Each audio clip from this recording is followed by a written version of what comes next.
The release of Wonder Woman 1984 is right around the corner, and I, for one, am counting down the days to the biggest release of the holiday season. In true fashion, LEGO has released a build set to coincide with the release of the upcoming blockbuster, and that's what we're going to take a look at today. Hi everyone, I'm Mac, this is Wonder Wednesday, and this is LEGO Set 76157. This is Wonder Woman vs. Cheetah.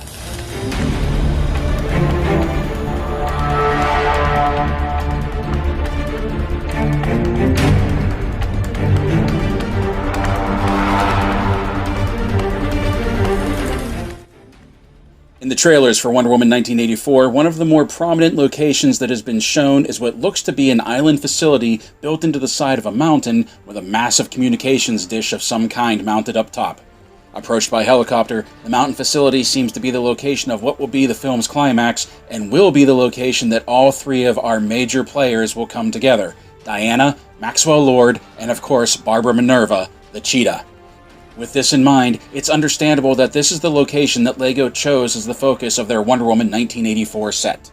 The centerpiece of this set is the mountain facility itself that I'm going to guess is supposed to be some kind of military transmission station. The bulk of the build has a very solid tan-brown brick structure with foliage elements clinging all over the base building, giving it the look of a structure that has been there a while. Emerging from the rock face is a high security door with a restricted access sign across the door and a security keypad to the left. Remember everyone, this is the 80s, and that was the height of military security. A keypad and a red sign. Both of which, by the way, are stickers on this set.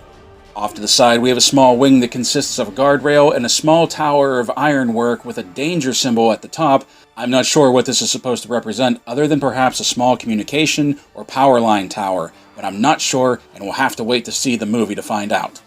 At the very top we have the communications dish that is featured very prominently in the trailer and is definitely the point of focus for this build. Plated in gold 2x2 plates, the communications dish, which could have been a very drab and unremarkable thing, looks incredible and stands out on its own. A real eye-catcher for anyone, and gives the array some amount of gravitas or importance, leading one to believe that the communications dish in Wonder Woman 1984 is going to be a very vital part of the plot. Not only does the array look great, but it's functional too. At the back of the build is this knob that when you turn it, the array up top spins. While we're back here, we can take a look at the interior of the broadcasting station. Admittedly, there's not much back here, but it's worth looking at. Along the interior, we see the United States seal on the inside of the door, as well as monitor stations along the top of the inner walls. At the center of the interior is a raised dais with a translucent blue disc. Once again, I'm not entirely sure what the purpose of translucent blue is, but in the trailer we do see Max Lord standing in a light beam, so I'm guessing this is to help represent that. Again, we'll have to wait until we have a chance to see the movie to find out. This set also comes with a small build of a stand-mounted movie camera that actually looks to be loaded with reel-to-reel tape. Remember, it was the 80s. What the importance is of this camera, why LEGO felt it necessary to include this in the set, I don't know. Once again, we'll have to wait until Christmas Day to find out. There are 3 minifigures that come with this set, and we're going to start the list off with our main antagonist, Maxwell Lord. Lord's backstory has become somewhat convoluted over the years, so we're not going to dive too deeply into that, but one common trait has always been that he is a lord of business, and he has an intense distrust of superpowered individuals, not unlike Lex Luthor. Also, depending on the continuity, Lord either has no powers or is one of the most powerful human villains the DC Universe has. For example, in the CW series Supergirl, Lord is just a business tycoon that basically stood in for Lex Luthor before Lex was brought in. In the books, Lord's power was such that he was able to control Superman and make the Man of Steel beat down Batman and then go after Wonder Woman. This resulted in Diana being forced to snap Maxwell's neck to put a stop to him. Maxwell Lord's powers consist of a telepathic control of people through the use of subconscious manipulation. For example, he was able to exert control over Superman by convincing him that Batman and Wonder Woman were Brainiac and Doomsday respectively. In the original origin of Maxwell, he was a normal human that gained his powers when an alien race known as the Dominators dropped a gene bomb and activated Lord's latent metahuman powers. In the newest continuity, that of Rebirth, Lord was born with his powers and has had them since his youth. We have yet to see which version of Maxwell Lord we'll receive in Wonder Woman 1984. The minifigure of Maxwell Lord is very unassuming to look at, much like Maxwell himself in the books. Wearing a plaid-striped single-breasted suit, Maxwell's body printing is nothing complex, printed against an all-black body. The only hint of colors that we get are up front with his white-collared shirt and red tie. Maxwell has two face portraits, one of victory and one of defeat. His hairpiece is very simple and truly very 80s. Wonder Woman 1984 brings together two of Diana's potentially most dangerous foes in the form of Maxwell Lord and the Cheetah. We've looked into the Cheetah in other videos this year, and the version of the villain that we're getting for the movie is her most iconic incarnation, that of Barbara Minerva. We see that she undergoes a gradual transformation from mild-mannered friend of Diana to a strong, self-confident figure, and then finally to the savage beast woman we know as Cheetah. Whether this version of Barbara can change from human form to beast or she's trapped in the guise of the Cheetah once the transformation is complete, we have yet to see. This minifigure of the Cheetah is something new, something we never received before and is exclusive to this set. A tan in color instead of the darker brown or yellow from the previous incarnations, she has beautiful spot patterns on her front and back, as well as claws on her toes. I also appreciate the white underbelly paint on the front of her torso. Cheetah has two face portraits as well, and a new hairpiece that I believe is unique to her. And that brings us to our hero figure herself, Wonder Woman, and just look at her. This version of Diana is one that we've never received in LEGO form before, that of her wearing her Golden Eagle armor.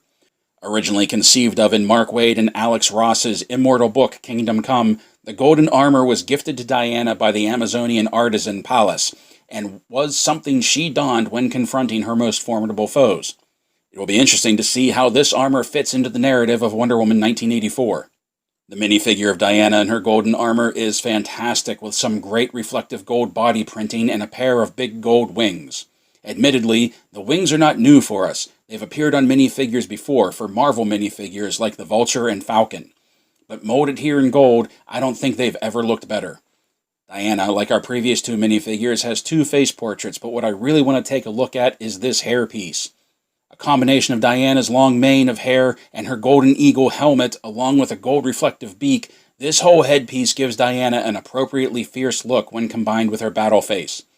Unlike the other two minifigures, Diana comes with an accessory in the form of her golden lasso of truth. We've received a lot of these lassos over the years, so this is nothing new, but Diana doesn't use a sword or shield in the upcoming movie, so there was really nothing else you could outfit her with. In addition to her lasso, Diana has a flight stand of sorts in the form of this transparent bar element with a 1x2 plate on the end. You can mount Diana on this plate and give her an in-flight look. The stand also pivots, allowing her to pose in a number of flight angles. Just as an aside, if you have a shield and spear element, you can mimic her look from Kingdom Come. I really only have two critiques of this set, and we'll start up front. The gap between the plate pieces at the threshold of the door and the ceiling of the entrance is too low. It's not big enough to stand a minifigure in there. The only places you can pose one is either on the other side of the door with the door open, or in the very front of the build's base.